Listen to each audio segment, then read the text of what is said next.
નમસ્કાર મિત્રો, આજે આપણે વાત કરવાના છે 72મા નેશનલ ફિલ્મ એવોર્ડમાં બેસ્ટ ગુજરાતી ફીચર ફિલ્મનો રાષ્ટ્રીય પુરસ્કાર જીતનારી ગુજરાતી ફિલ્મ મારણની. જે ફિલ્મ આજે રિલીઝ થઈ છે, જેના નિર્દેશક છે અભિષેક જૈન. 2 કલાક 17 મિનિટની આ ફિલ્મ છે, જેનું જોનર છે થ્રિલર અને ડ્રામા.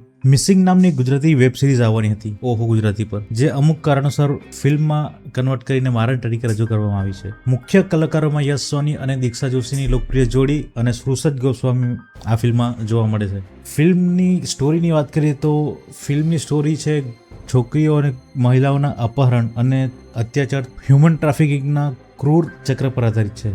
ફિલ્મને એ સર્ટિફિકેટ મળ્યું છે, એટલે ફેમિલી સાથે કે નાના બાળકો ખાતે જોવાની ભૂલ ના કરતા. ફિલ્મમાં છોકરીઓના અપહરણ કેમ થાય છે, એની પાછળના કારણ શું છે, એની સ્ટોરી છે. જે છોકરીઓનું અપહરણ થયું છે, તેમનું શોષણ થાય છે, તેને શારીરિક માનસિક રીતે હેરાન કરવામાં આવે છે. જ્યારે એમના વિડીયોઝ વાયરલ કરવામાં આવે છે, ત્યારે એમના અને એમના પરિવાર પર શું વીતે છે એ આ ફિલ્મમાં બતાવવામાં આવ્યું છે. આ કોઈ સામાન્ય મસાલા ફિલ્મ નથી, એક રિયાલિટી પર આધારિત ફિલ્મ છે. એક ડાર્ક, ઇમોશનલ અને સસ્પેન્સથી ભરપૂર ફિલ્મ છે. આ ફિલ્મને રાષ્ટ્રીય સ્તરે પણ મોટી ઓળખ મળી છે, જેના કારણે દર્શકોની અપેક્ષા ઘણી વધી ગઈ છે.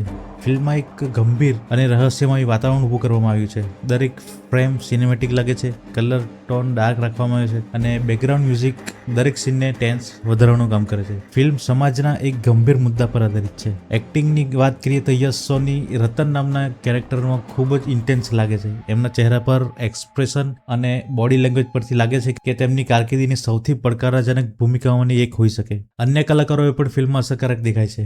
ફિલ્મમાં વાત કરીએ તો સિનેમેટોગ્રાફી ખૂબ જ પ્રીમિયમ લાગે છે. બેકગ્રાઉન્ડ સ્કોર અને સીનને ખૂબ જ અસરકારક બનાવવામાં આવ્યા છે. લાઇટિંગ અને કેમેરા એંગલ્સ પણ પરફેક્ટ છે. ફિલ્મમાં અમુક સીન ઘણા લાંબા લાગી શકે. મૂવીને 4 આઉટ ઓફ 5 આપી શકાય. તમને મારણ ફિલ્મ કેવી લાગી, તમારા વિચારો કોમેન્ટમાં જરૂર જણાવજો.